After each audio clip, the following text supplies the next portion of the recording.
If you just joined us, it's Shouts on Y107.9. And you already know the vibes. Listen, today we have a special guest in the studio with us. Hey, it's every day that we have people come through, you know. But today, we have a very, very special person here with us today. He's in the person of Mr. Senor Agbesi. Hi, Senor. How are you? I'm good. You're doing wonderful. How are you? Very wonderful. And nice perfect. one. Good to have you here. Thank you very much. First time Hawaii, right? Yeah, first time. What do you think? Good. You like it? I like the vibe. All right, of course. The vibe has to be good. It has to be there. Yeah. All right. So, can you give us a little background about you? Oh, okay. So basically, I'm a first timer. Being here a while. Yeah. I work with an auto industry. Okay. And then I'm also an insured with Hollard Insurance Ghana Limited. Yeah. Yeah. And basically, that's what I want to say about myself. Awesome. Now, what I want to ask you is, have you always believed in insurance? Never, actually. Growing up, it's never been a thing for me to actually own an insurance cover. Yeah. For any reason. At all. None at all. I mean, growing up and driving, all I ever thought was, let me pay my premium, which is a third-party premium, and get the popo off my back, like, basically. I mean, a lot of us pay the third-party insurance to get a popo out of our back. So, I mean, I get you. Yeah. But was there, ever a time that you were tempted to believe in the misconception surrounding insurance? Oh, yeah. I mean, I still do. We all do. Yeah. Yes. When we pay when we live in a country where we don't actually patronize insurance. Yeah. We seem to believe that what we are actually creating wealth for the insurance companies. And we don't think there's value being given back to us. Yeah. So most of the times we are all tempted to believe that these monies we pay do not actually go or come back to us in any way. So even after studying insurance at a point in my life, I still didn't believe in insurance. You still didn't. I feel you on that. All right, now, is Hollard your first? Yeah, my first time insurance. Oh, wow. And how is it? How did you get to know about it? The experience has been great. I mean, I got to know about Hollard through a colleague from work. Yeah. So, as I said, anytime I use a vehicle, I don't care if it's supposed to be comprehensively insured or not. Yeah. All I need to do is to get a third-party insurance policy so that I can drive. Yeah. Then I moved to a section in my industry that has to do with accidents and claim repairs. You understand? So what I did was, I still didn't believe in insurance. So it was time for me I bought a car. It was time for me to do the insurance, and I was looking for the cheapest way. Yeah. So this colleague of mine told me, no, it's not good, it's not advisable, so let me just go for a comprehensive insurance.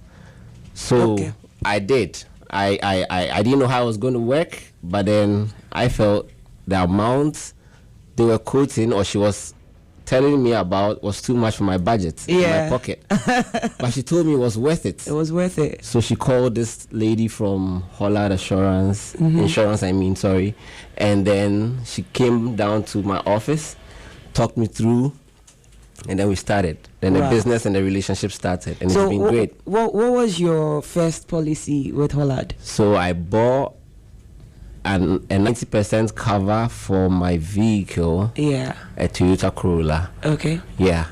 And that was it. That was the first time. Okay. Nice one. Now, for me, I usually use third-party insurance, and just like you said, it was, it's just to get the popo off my back. But I have a friend that unfortunately got into an accident, and because I think he was on the premium or something, they gave him back the money to buy a new car, and I'm like, wow, is that how insurance works? That's how it works, actually. So there are many policies I think they work through. Yeah. They have what they call the 100% cover. They have the 80-90% cover. Yeah. And depending on what you think you can afford, you'd subscribe for one. Yeah. So I can walk you through the process the lady took me through. Oh, I mean, go ahead, please. So she came over and then we just signed up. She talked me through and then she convinced me. I'm very hard to convince, actually. so she did. So then I decided to go for an 80% cover, actually. Yeah. Just because I didn't want to pay 100%. I just wanted to hold back some money. Ghanaian as I am. I mean. So it was seamless. I didn't have to go to their office. Yeah. She actually sent me the forms. I filled the forms. I scanned it back to her through her email. She processed everything, and then voila, I had my insurance cover. I guess that was quite easy then. Yeah, and then I didn't have the ready cash, so she actually gave me some splits. I had to split the premium installments, into like 2 parts. Yes, and it was good. It felt good. Wow. Yeah. What was your first reaction in relation to the insurance package when the insured incident occurred? Okay, so when I got my first accident, it was actually I was driving home from work, and then there was this taxi driver that drove right at me. Always these taxi there, drivers man. and trotro drivers. And then he smashed my driving mirror. So I realized it was broken. Yeah. Then usually I would have said, okay, let me fix it myself. Like, I don't have to go. I've never done a claim. I've never taken a claim, so I didn't know how it even felt like. So I got to the office, and then my colleague said, oh no, you bought a cover that could actually fix it for you. Yeah. So she asked me to call the lady, the agent who actually sold me the policy. So I called her up, and then I told her. She was like, oh, it's easy. So she just sent me the form, the claim form. Yeah. I filled it. Then there was some theft on my car. They stole some moldings and other things. So I told her, and she was like, oh, I should just add it to it so that it will just cover everything at once. So I did. Wow. I just did it because I felt like I just had to do it. You just had to do it. Nothing going to come through again. So I was just going through the process. Basically. All right. So then eventually I submitted my claim, not having anything in my mind or expecting anything. I just thought it was some paperwork. Right. Yeah, and then can you walk us through the claim process? Right from the first time you contacted your insurer. Okay, so the first time as I said, I just made a phone call. Yeah. So then she came so swift. She just sent me a form. She explained the processes to me, the necessary documentation I needed to attach. Yeah. But first of all, you need to have a valid driving license. If you are making a motor claim, you have to have a valid driving license. So if it expires for if just expired, a day, your claim could be repudiated because then they wouldn't have any cost to pay. Right. You need to have a valid driving license. Your roadworthy too should be actually in time. It shouldn't have expired. Yeah. So she asked all those questions, and then everything was intact. So she asked me to go ahead, fill it, scan my ID, attach the necessary information I need to do, where the accident happened, what happened, which part of the road I was on. Yeah. Yeah, because you need to be sure you were not actually driving in the driver's lane, the oncoming vehicle's lane. Yeah. So I did that. An assessor from their office came to inspect the vehicle, and then that was it. Voila. You got it back. It was as easy as that. Yeah, but did you ever have a doubt? Yeah, I had a doubt. Nobody actually pays any premium expecting anything. Basically that's how I felt. I felt like we always pay monies to these insurance companies, and then we don't get anything back in return. Yeah, so it was more like, okay, one of those things. I don't think I was going to get anything back. Yeah. Maybe probably I would get a credit on my next premium, something like that. But then it turned out to be payments to the garage that fixed my vehicle. Oh wow! And I didn't have so to they don't give the money to you, but to the garage that fixes it. I think there are some people do take the money, but then you have to show proof of payment that you made to the garage that fixed your vehicle. Okay, makes sense. But I went through a garage, so they actually gave me what they call the authorization. So you first have to submit your estimate. Right. They'll approve your estimate. Then after approval, they'll give you something we call the authorization letter to the garage. And then once you receive the authorization letter, the garage will have to honor that business. Right. So once they finish, they submit the final bill to the insurance company, that's Hollard. And then Hollard had to issue a release letter that would inform the garage that, look, go ahead and then give the vehicle back to the owner. We'll pay you, we'll settle you later. So you walk away without paying anything. Yeah. How long does all this process take?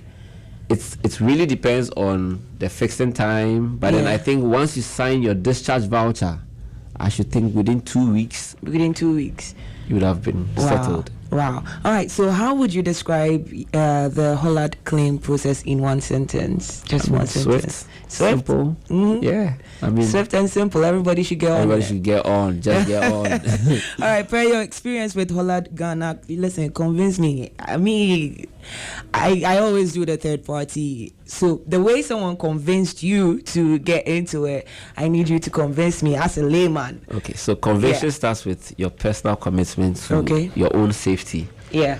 You know, if you want to have peace of mind, then you'd have to transfer that responsibility of watching over your shoulders to somebody else, and that's what the insurance companies do. Wow. And that's what Hollard does. I've actually made so many claims. Yeah. My first claim was just some peanuts, like just about some 4,000 cedis. Yes, and they paid. But guess what? I had an accident. A trotro driver just smashed my back. Yeah. And the damage was serious. The claim was as about 40,000. Right. And I had valued my car for about 70K. Yeah. So just imagine, they came through, they paid. They paid, wow. And I didn't have to even think. When the accident happened, I hauled the trotro driver to the police station. The process was very long. I just spoke to the lady who had to do the business for me. She said, no, don't worry, we'll get you sorted. So I think if you think the premium is expensive, try smashing your vehicle, which is worth about 200,000. which you are supposed to cough up about maybe 150,000 for repairs, and see if it will work. You would really feel the money leaving you. But I paid a premium of about 1,400. Yeah. And I got I got almost 40,000 for repair. 40,000 for repairs. Wow. I mean, if you don't like this, what do you want? Wait. Now I am actually curious to ask, what car do you drive? What car do I drive? Yeah, because if repairing should cost about 40,000, then it has to be a luxurious car. No, it's not a luxurious car. It's the kind of impact on the vehicle. Okay. Yes. And you know, if you want the best, you always have to go to Hollard. That's it. Right. All right, Senor. Do you have any last words, any final words for people listening to us right now? Yeah, if you're listening to me out there and you think buying a premium cover is expensive, please change your mind. I'm a living testimony. Hallelujah. Amen. Yeah. So I mean, if you want your life and your properties covered, please look no further. Go straight to Hollard Insurance. Speak to somebody. Currently, I'm even on their life packages. Okay. So you're getting into more. I'm getting deeper and deeper. The relationship is actually growing. Life insurance, everything. Everything. When I build or buy my house, I'll certainly insure. Okay. Hollard. All right, guys. So, Senor Agbesi is a beneficiary of Hollard Insurance, and he's been here talking to us, and he says you should get onto it. Listen, insure your cars.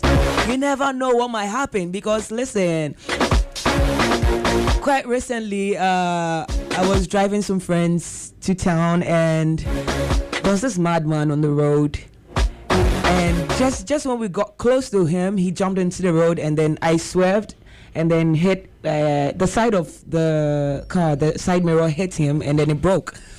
Now listen, the cost my side mirror, oh my goodness. Thank God for insurance, man. So listen, you should all get onto it. Get into Hollard Insurance, okay? Get your cars insured and enjoy the benefits. All right, Senor, listen, this show is Shouts on Why, yeah? And we're going to give you an opportunity to give shout-outs to anybody that you want, okay? Yeah. Do you want to?